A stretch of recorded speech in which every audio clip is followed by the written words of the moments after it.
Bismillahirrahmanirrahim. Alhamdulillahi rabbil alamin. Allahumma salli wa sallim wa barik ala Muhammad wa ala ali Muhammad. Allahumma inna nas'aluka ilman nafi'a wa rizqan tayyiba wa amalan mutaqabbala. Allahumma iftah lana kulla khair wa yassir lana kulla umur. Allahumma ansuril mujahidin warhamil mustad'afin wa damir a'da'ad-din wa tamis ala amwalihim. Amin ya rabbal alamin. Alhamdulillah kaum muslimin rahimakumullah. Sebelum kita lanjutkan pengajian hadis, ada dua informasi. Yang pertama, ba'da Isya biasanya saya kajian lagi sama beberapa asatid. Ini saya liburkan malam ini. Kemudian yang kedua, sebab liburnya karena tadi pagi saya alhamdulillah kelahiran bayi lagi. Nah, yang ke berapa ini? 7 ya. Sampai lali malah. 7 ya. Nah, tadi saya ditanya oleh sebagian santriwati, ya, cewek atau cowok Ustaz? Ya. Saya bilang tanya saja sama yang melahirkan, ya. Saya nggak ikut melahirkan. Nah, ini karena saya baca dalam kitab Adab Mufrad, babu man hamidallah indal wiladah. Bab orang yang memuji Allah ketika kelahiran anak. Idza kana sawiyan, jika anaknya itu sempurna tidak cacat. Walam yubali, dan tidak peduli dzakaron au untha, apakah cowok ataukah cewek. Nah, ini yang saya pakai, Pak. Jadi saya nggak pernah itu ngabari cowok atau cewek, nggak pernah.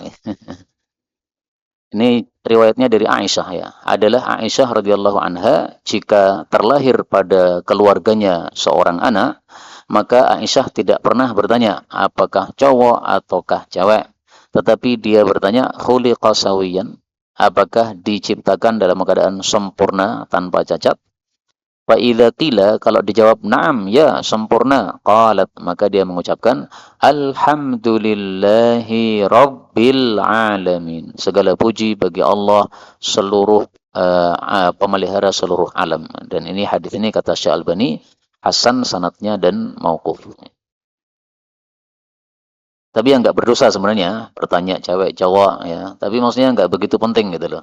Sehingga kalau saya tidak menjawab itu ya tidak usah sakit hati bagi yang bertanya ya. Dan saya mengatakan tanya sendiri kepada yang melahirkan. Saya nggak ikut melahirkan. Baik, ini sebagai mukadimah saja supaya tidak ada yang kecelek nanti yang kajian Ba'da Isya. Kemudian kita melanjutkan tafsir surat Yunus, yaitu riwayat Tirmidzi nomor 3105.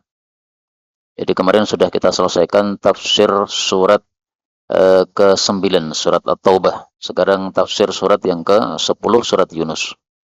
Faqala al-muallif rahimahullahu ta'ala babun wa min surati Yunus, dari surat Yunus 3105, dari Suhaib, dari Nabi sallallahu alaihi wasallam, tentang kalam Allah azza wa jalla, lilladzina ahsanul husna wa ziyadah, bagi orang-orang yang berbuat baik mendapatkan al-husna. Al-husna itu adalah surga.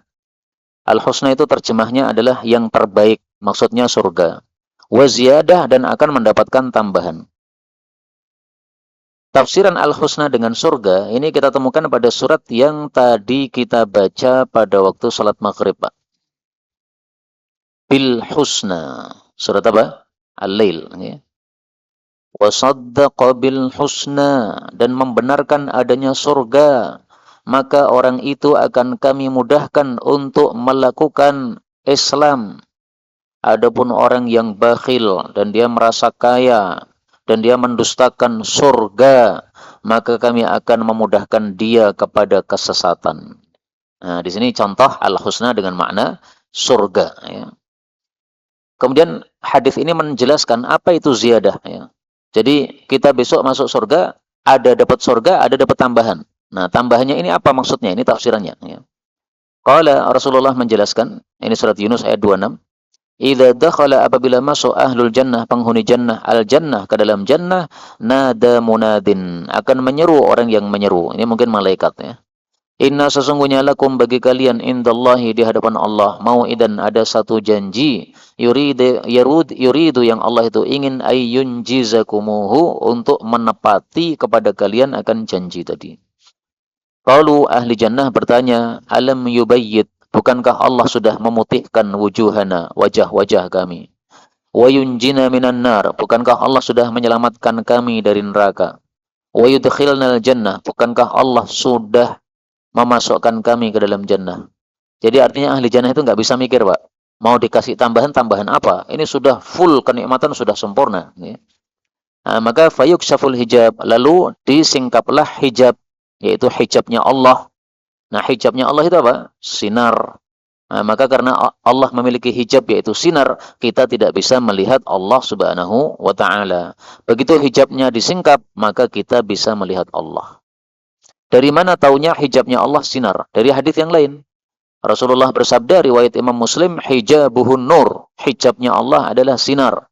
Lau kasyafahu, kalau Allah menyingkap sinar tersebut, maka pastilah akan membakar keagungan wajah Allah Subhanahu wa taala kepada apapun yang Allah bisa melihatnya dari makhluknya. Padahal semua makhluk ini terlihat oleh Allah. Sehingga kalau Allah menyingkap sinarnya itu kita semua terbakar, Pak. Langit bumi terbakar semua, ya. Maka Allah menutupi mata kita dengan hijab nur tadi supaya kita tidak terbakar oleh sinarnya Allah Subhanahu wa taala. Ini hadis riwayat Imam Muslim, ya. Nah, ketika sudah disingkap hijab, maka kata Nabi SAW, "Fawallahi, maka demi Allah, ma'a'tahumullah, tidaklah Allah memberikan kepada ahli surga syai'an, sesuatu, ahabba ilaihim, yang lebih mereka sukai, min, daripada an-nadhar ilaih, melihat kepada Allah Subhanahu wa taala." Jadi kenikmatan surga yang sangat banyak, yang paling nikmat adalah melihat kepada Allah. Jadi nikmat itu kan bisa dirasakan dengan mata, bisa dirasakan dengan mulut, bisa dirasakan dengan telinga, ya kan? Yang suka dangdutan itu kan mendengarkan dangdutan nikmat, Pak. Sampai mandok-mandok, nih. Nah, itu menunjukkan nikmat, nih. Yang suka murattal juga mendengarkan murattal nikmat, nih. Nah, maka kenikmatan itu beraneka ragam, yang paling dahsyat itu adalah melihat Allah, nih. Dalam hadis yang lain, melihat wajah Allah, nih. Saya tampilkan hadisnya. Ladzata an-nazar. Wa as'aluka, dan saya mohon kepada engkau ya Allah, ladzatan nazar, kelezatan memandang, ila wajhik, kepada wajahmu, wasyauqa, dan rindu, ila liqa'ik, kepada pertemuan denganmu. Ini hadis riwayat Nasa'i, derajatnya sahih. Nah, maka ini dalil bahwasanya Allah punya wajah, tapi laisa kamitslihi syai'. Jadi wajahnya Allah bukan seperti kita. Wajah kan di kepala ini, ya. Ada matanya, ada hidungnya, ada mulutnya. Ini wajah kita. Nah, wajah Allah itu apa? Enggak ngerti kita. Nanti aja ditunggu, mudah-mudahan semua kita mendapatkan kenikmatan ini. Amin ya rabbal alamin. Berikutnya 3106 dari rajulin, seorang laki-laki. Berarti enggak jelas orangnya ini siapa. Nah, kalau enggak jelas seperti ini, sanadnya dhaif. Dia dari Mesir. Dia mengatakan, aku telah bertanya kepada Abu Darda tentang ayat ini. Lahumul busyra fil hayatid dunya. Bagi mereka orang-orang beriman mendapatkan kabar gembira dalam kehidupan dunia. Surat Yunus ayat 64. Nah, yang akan ditafsiri kata-kata busyra di sini. Kabar gembira maksudnya apa? Kalau yang tadi yang akan ditafsiri adalah ziyadah. Tambahan itu maksudnya apa? Nah, maka di sini yang ditafsiri saya kasih merah saja supaya lebih memudahkan orang yang membaca kitab ini. Boten. Surat Yunus ayat 64. Maka dia mengatakan, Masa'alani, tidaklah bertanya kepadaku tentang ayat ini seorang pun sejak saya bertanya kepada Rasulullah sallallahu alaihi wasallam tentangnya. Artinya kamu yang pertama kali bertanya, ya. Nah, lalu Nabi bersabda, Masa'alani, tidaklah bertanya kepada saya anha, tentang ayat ini, ahadun ghairuk, seorang pun selain kamu wahai Abu Darda, mungdu unzilat, sejak diturunkannya ayat ini. Lalu Nabi menjelaskan, fahya, kabar gembira yang dimaksud itu adalah ar-ru'yas salihah, mimpi yang baik, yarahal muslim, yang memimpikannya seorang muslim itu, auturalahu, atau dimimpikan untuk dia. Jadi misalnya kita bermimpi masuk surga, atau kita bermimpi ketemu Nabi. Nah, ini kan kesenangan bagi kita, Pak. Atau ada orang bermimpi kita masuk surga. Atau ada orang bermimpi kita ketemu Nabi, kita disalami Nabi. Nah, ini adalah mimpi yang baik ya. Bisa kita sendiri yang melihat dalam mimpi, bisa jadi orang lain yang melihat kita dalam mimpi. Nah, maka kabar gembira untuk orang-orang beriman pada waktu kehidupan dunia itu adalah dia mendapatkan ar-ru'ya as-salihah, mimpi yang baik. Kemudian dari hadis ini kita ambil pelajaran bahwa mimpi itu ada yang baik. Berarti kalau ada yang baik, ada yang jelek. Karena itu dalam satu hadis yang lain kita temukan dalil bahwa mimpi ada tiga. Ar-ru'ya thalath. Mimpi ada tiga. Yang pertama adalah kabar gembira dari Allah Subhanahu wa taala yang disebut mimpi yang baik tadi. Yang kedua adalah mimpi dari diri sendiri. Karena sebelum tidur kita membayangkan sesuatu, akhirnya masuk dalam mimpi. Misalnya apa dengan membayangkan makan nasi mandi, maka kemudian dalam mimpi bayangkan makan nasi mandi. Kemudian yang ketiga adalah mimpi yang berasal dari setan, setan menakut-nakuti kita. Nah, ini tiga macam mimpi. Ini hadisnya juga diriwayatkan oleh Al-Imam At-Tirmidzi dalam hadis yang dulu sudah pernah kita baca pada bab-bab sebelumnya. Nah, maka mimpi yang baik yang datang dari Allah Subhanahu wa taala ini adalah disebut busyra, kabar gembira dari Allah Subhanahu wa taala. Kemudian dari hadis ini juga kita ambil pelajaran fadilahnya Abu Darda, sahabat Nabi. Karena yang bertanya tentang ayat ini kepada Nabi cuma ahadun ghairuka, hanya Abu Darda saja. Selain Abu Darda enggak ada yang bertanya. Karena itu dalam satu hadis kita temukan fadilah Abu Darda.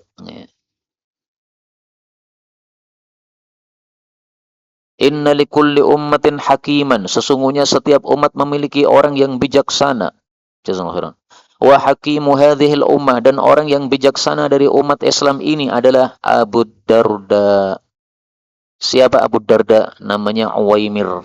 Ini hadisnya memang dhaif tentang fadilah Abu Darda ini tadi, tapi memang betul dalam hadis ini yang kita baca ini Abu Darda memiliki fadilah, yaitu dia semangat untuk memahami Quran sehingga dia paham langsung dari Nabi sallallahu alaihi wasallam. Abu Darda namanya Uwaimir.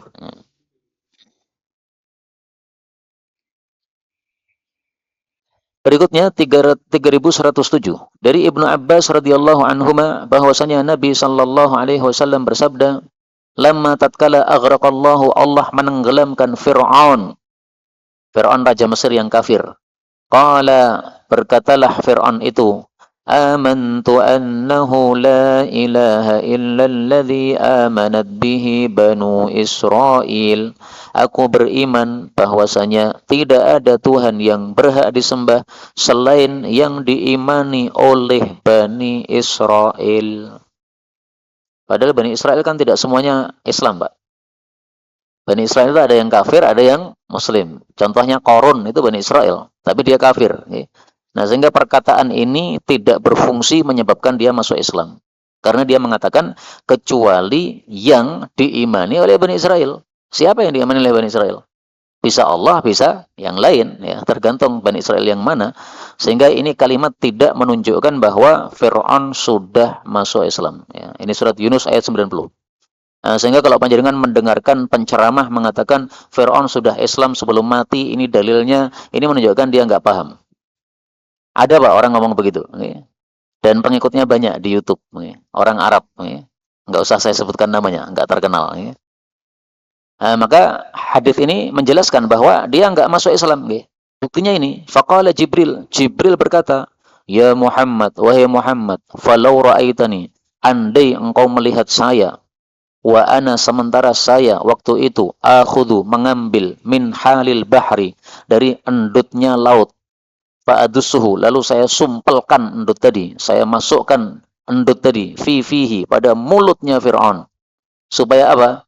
Makhafata, karena saya khawatir antudrikahur rahmah, bahwasanya rahmat Allah mengenai dia, yaitu kalau dia berhasil mengucapkan la ilaha illallah." Jadi ternyata malaikat bisa getem-getem, Pak. Ternyata malaikat kayak manusia, iso anyel gitu loh.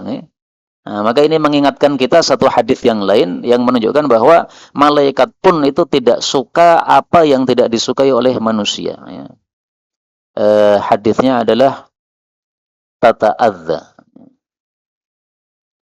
Man akala min hadhil baqlah, barang siapa yang makan bawang merah, bawang putih mentah atau bawang bombay atau yang sejenisnya itu ya. Apa kalau kuraf itu diartikan lebih tepatnya itu daunnya bawang ya. Maka jangan dia itu mendekati, maksudnya jangan masuk ke masjid-masjid kami. Karena sesungguhnya malaikat terganggu dengan sesuatu bau yang manusia terganggu. Hadis riwayat Muslim. Nah, maka yang bawa bau nggak enak oleh Nabi dikeluarkan dari masjid. Ya. Disuruh untuk di kuburan. Ya. Kuburan Baqi'il Gharqad. Jadi ada Masjid Nabawi. Kalau ke arah sana itu ada kuburan kan. Nah, itu disuruh untuk pergi ke kuburan supaya tidak mengganggu yang ada di masjid. Nah, maka ini bau-bau yang tidak enak mengganggu para malaikat. Demikian juga di sini tadi ya, malaikat ternyata juga bisa mangkel anyel sama Fir'aun ini. Sehingga seandainya Fir'aun ini masuk Islam, ya malaikat Jibril rada gelo. Kok kowe masuk Islam gelo aku. Soalnya apa? Kamu itu sudah nganyelke lama sama Nabi Musa alaihi salatu wassalam.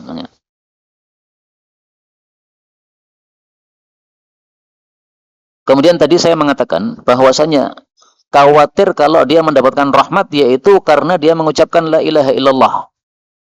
Nah, tafsiran saya seperti ini dasarnya apa? Dasarnya hadis berikutnya. Maka hadis berikutnya ini menafsirkan hadis sebelumnya 3108. Dari Ibnu Abbas radhiyallahu anhuma dari Nabi sallallahu alaihi wasallam bahwasanya malaikat Jibril ja'ala berbuat yadusu memasukkan atau menyumpalkan fi Fir'aun pada mulutnya Fir'aun at-tina akan tanah ya. Kalau yang tadi kan hal endut hitam ya. Nah, kalimat yang pertama tadi lebih mantap Pak.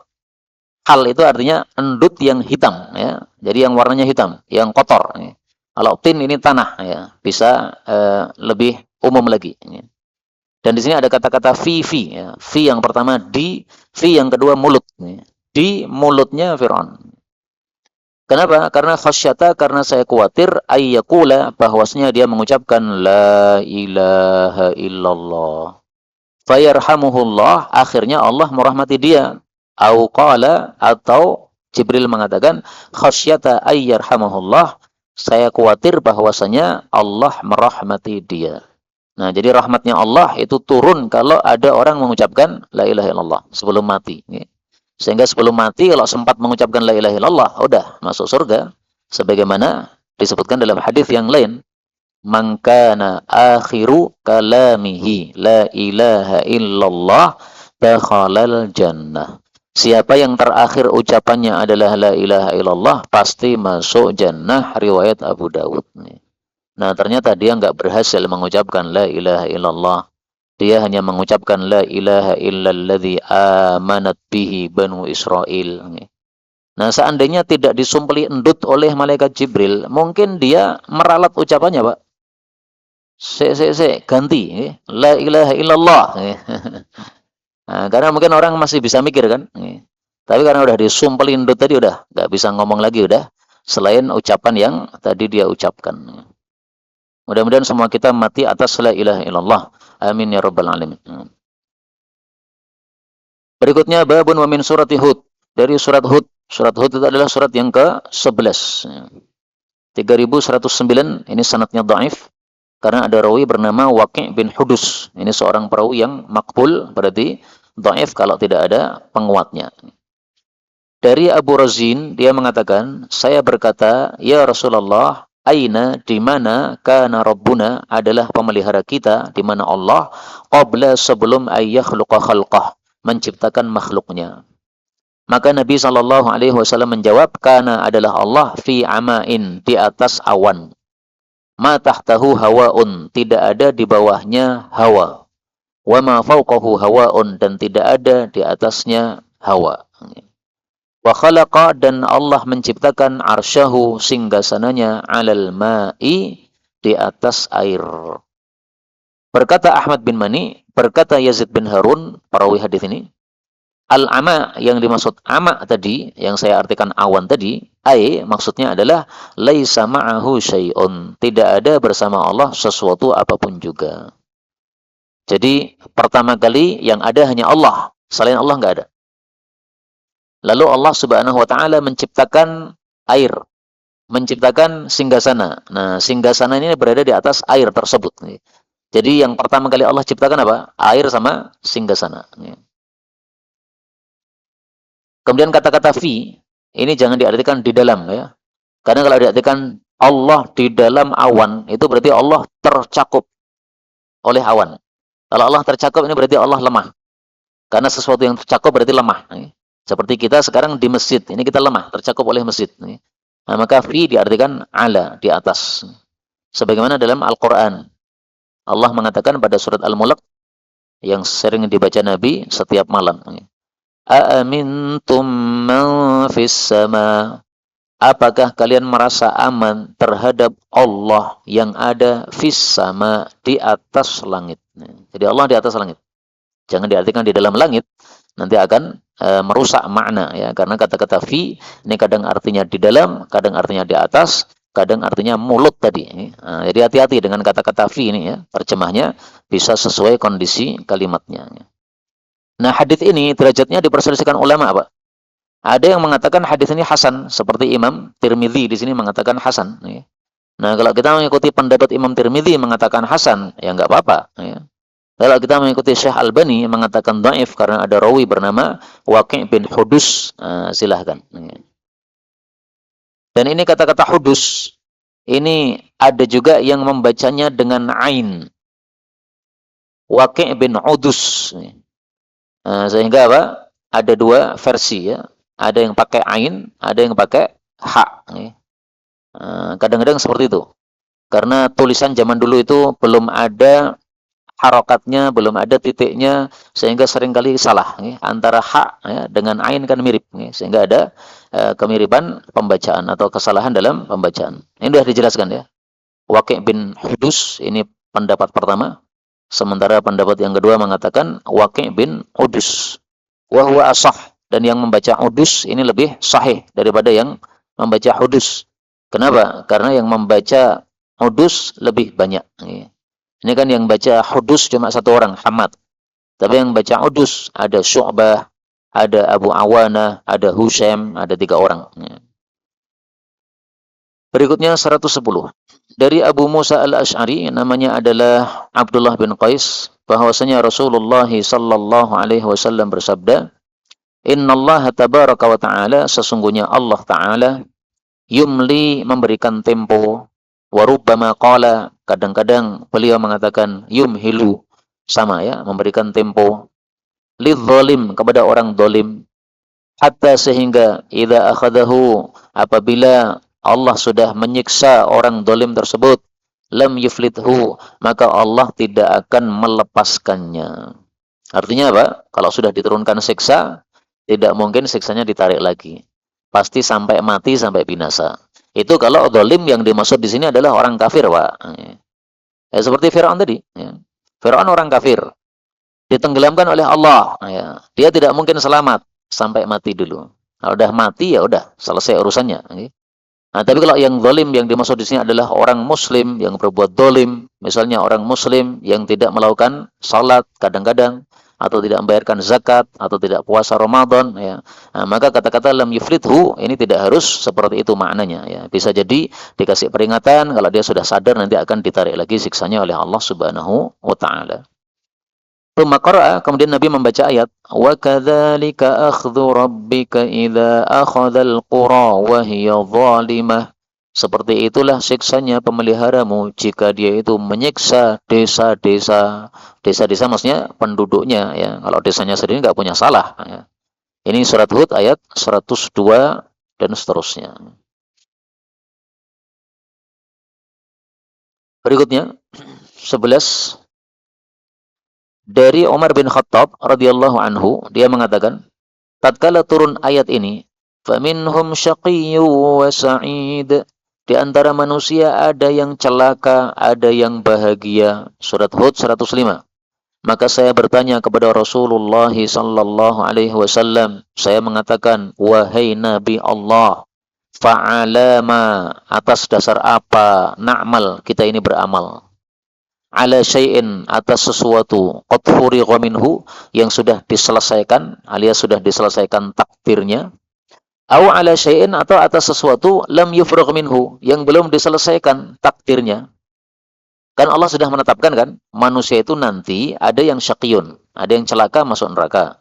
Ada yang sa'idun, ada yang bahagia masuk surga. Nah, maka muncul pertanyaan.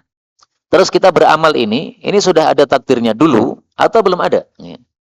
Artinya kalau sudah ada takdirnya, ngapain kita beramal? Kalau takdir kita neraka, ngapain kita susah-susah beramal surga? Sama saja, nanti akhirnya mati kafir, kemudian masuk neraka.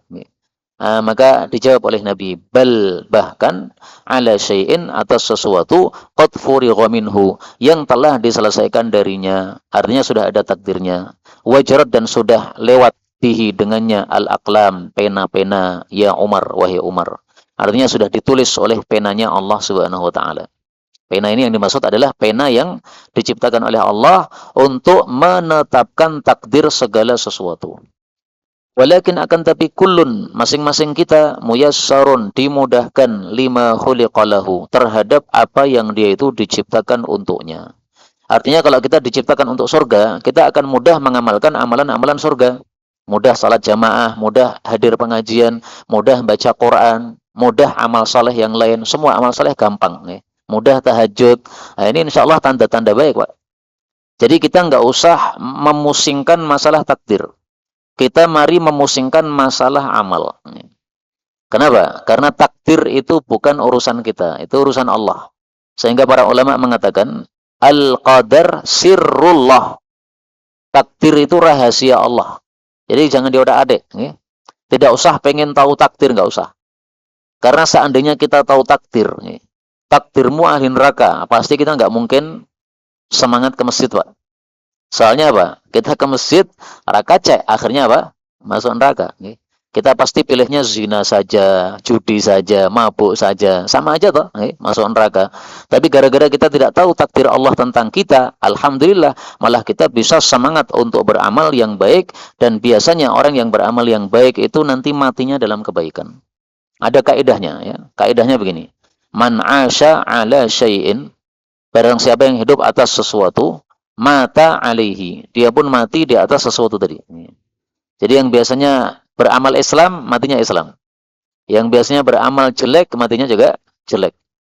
Dulu pernah saya ceritakan kan, ada tetangga kita itu dari Jawa Timur sekarang pindah di Manang. Dia dulu suka mabuk-mabuk, Pak, sebelum tobat.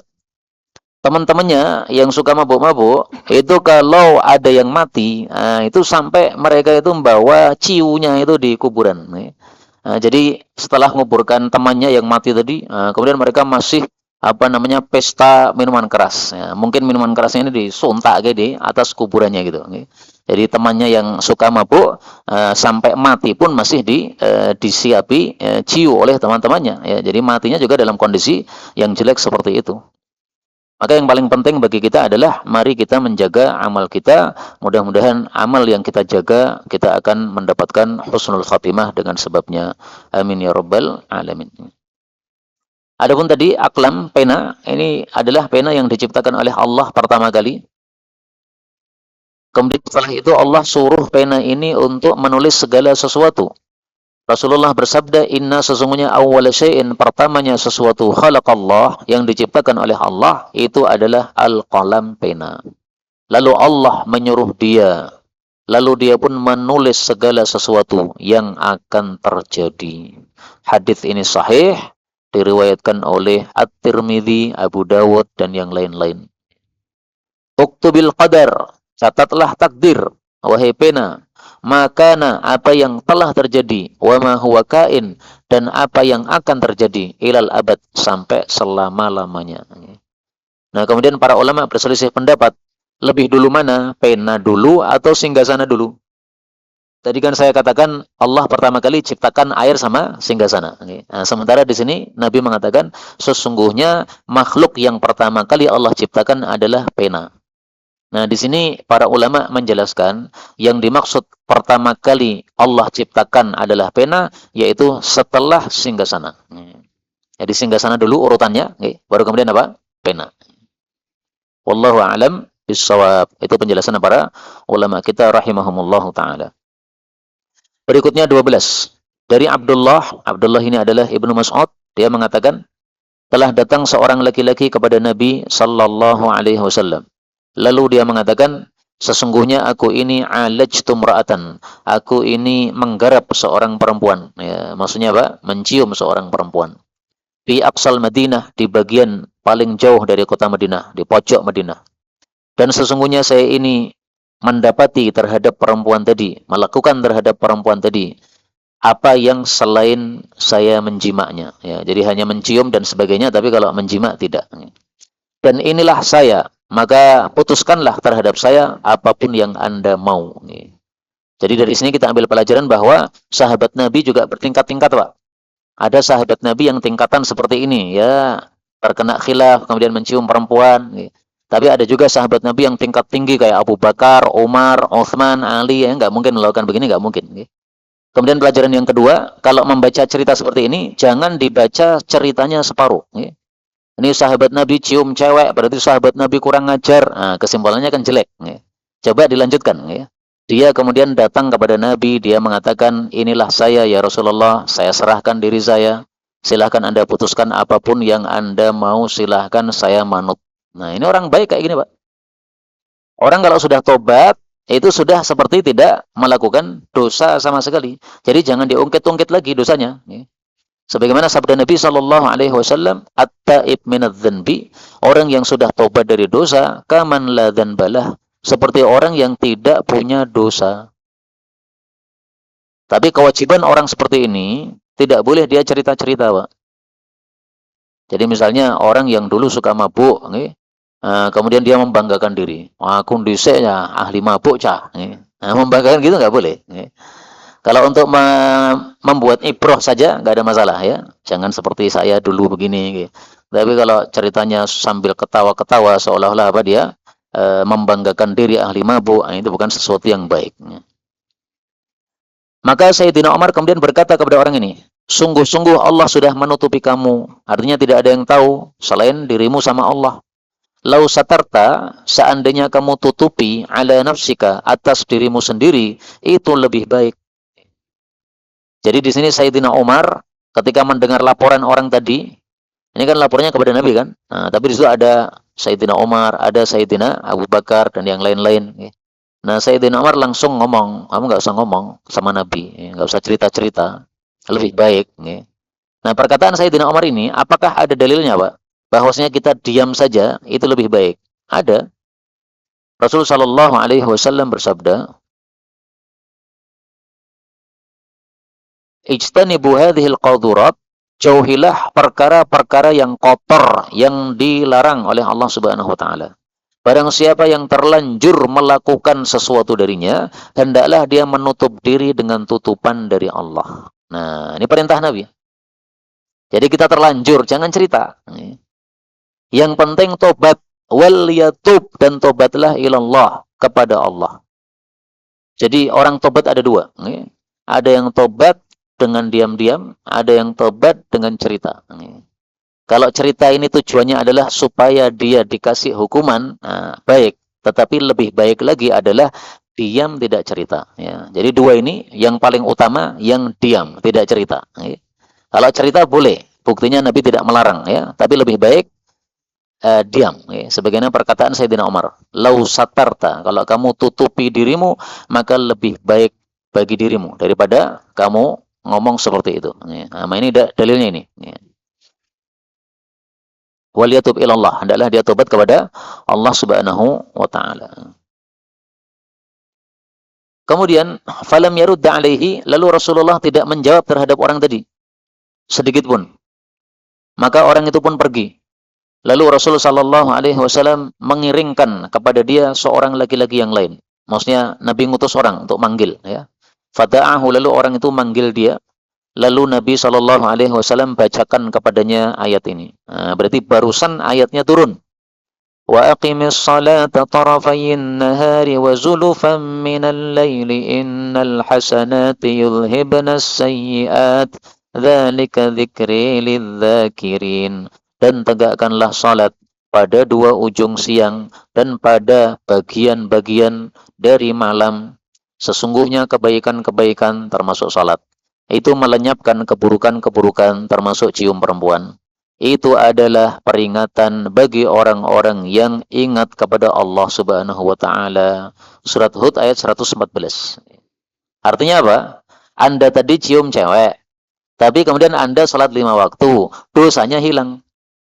Tapi kita harus menambahi di sini, la taghtarru, jangan tertipu. Tertipu gimana? Habis salat Isya cium cewek, saake-ake, sing penting sesok salat subuh. Wah, ini tertipu namanya, Pak. Kalau model begini nggak akan diampuni, nggak akan. Yang diampuni itu orang yang menyesal, seperti orang tadi. Nah, sehingga orang yang punya pacar, ya, laki perempuan punya pacar kan, biasanya boncengan-boncengan dan sebagainya. Nah, itu kalau membaca hadis ini kemudian dia tidak paham, akhirnya melanjutkan. Kalau paham pasti akan dia selesaikan pacaran tersebut, tutup dengan nikah saja, lebih baik daripada berdosa. Nah, maka yang dimaksud di sini adalah aqimis shalah, menegakkan salat, ini salat 5 waktu, sehingga dua ujung siang itu adalah salat subuh, salat duhur, salat asar, 3 salat. Kemudian bagian dari malam ini adalah salat maghrib sama salat isya. Nah, maka salat 5 waktu ini yang dimaksud dalam ayat ini. Sesungguhnya kebaikan-kebaikan melenyapkan keburukan. Nah, kebaikan di sini tidak harus salat 5 waktu, Pak. Apapun kebaikan, termasuk salat 5 waktu. Kemudian yang dimaksud keburukan di sini adalah dosa kecil. Sehingga kalau dosa besar tidak bisa dihapus dengan amal-amal soleh. Dosa besar hanya bisa dihapus dengan tobat kepada Allah Subhanahu wa taala. Adapun dalilnya, Rasulullah sallallahu alaihi wasallam bersabda, "Al-jum'atu ilal jum'ah", Jumatan sampai Jumatan berikutnya. Dalam hadis yang lain, salat sampai salat berikutnya. Itu adalah menghapus semua dosa antara keduanya, malam tughsyal kabair, selama dosa besar tidak dilakukan. Nah, berarti dosa besar kalau dilakukan, maka tidak terhapus oleh amal-amal saleh ini tadi. Dan ini sudah banyak para ulama yang menjelaskan seperti yang saya sampaikan ini, ya. Bahkan mereka menyebutkan adanya ijma'. Meskipun sebenarnya tidak ijma' sebenarnya, tapi sangat banyak ulama yang mengatakan bahwa dosa besar itu tidak bisa dihapus kecuali dengan taubatan nasuha. Allah turunkan sampai akhir ayat. Faqala rajulun, maka berkata seorang laki-laki minal qaumi, dari kaum yang ada waktu itu, hadza lahu khassah, apakah hukum ini untuk orang ini secara khusus? Qala, beliau menjawab, la, tidak, bal bahkan linnasi, untuk manusia, kafatan, semuanya. Jadi kula panjenengan juga mendapatkan hukum dari hadis atau ayat ini, ya. Bahwasanya kalau kita melakukan satu perbuatan dosa kecil, kemudian kita melakukan salat, maka salat kita menghapus dosa-dosa yang sudah kita lakukan. Tapi tolong jangan tertipu tadi. Perkataan la taghtarru, jangan tertipu, ini kita temukan dalam hadis Nabi sallallahu alaihi wasallam tentang wudu. Man tawadda, barang siapa yang berwudu, semisal wudu saya, kemudian datang ke masjid, lalu dia salat 2 rakaat, kemudian dia duduk, maka pasti diampuni untuknya semua dosa-dosanya yang sudah lewat. Nah, lalu Nabi mengatakan wala taghtarru, tapi jangan tertipu. Tertipu itu bagaimana? Sengaja melakukan dosa, habis itu wudu. Nanti sengaja lagi dosa, habis itu wudu lagi. Terus mempermainkan. Seolah-olah kita sengaja, baju putih kita kasih beletok. Habis itu pulang ke rumah, bilang sama istri, tolong dicuci. Habis dicuci, kemudian kita kasih beletok lagi. Kita kasihkan istri, tolong cuci lagi. Besoknya diantemi sama istri kita, Pak. Piye to, Mas, dicuci malah apa? Direketi meneh, nah, itu bukan sesuatu yang masuk akal untuk dilakukan. Nah, maka kata-kata la taghtarru ini meskipun disabdakan oleh Nabi dalam bab wudu, juga kita kaitkan dalam bab salat ini tadi. Ini yang dapat kita bicarakan, betulnya dari Allah Ta'ala. Kalaupun ada salahnya, fa astaghfirullahal azim li wa lakum, walhamdulillahi rabbil alamin.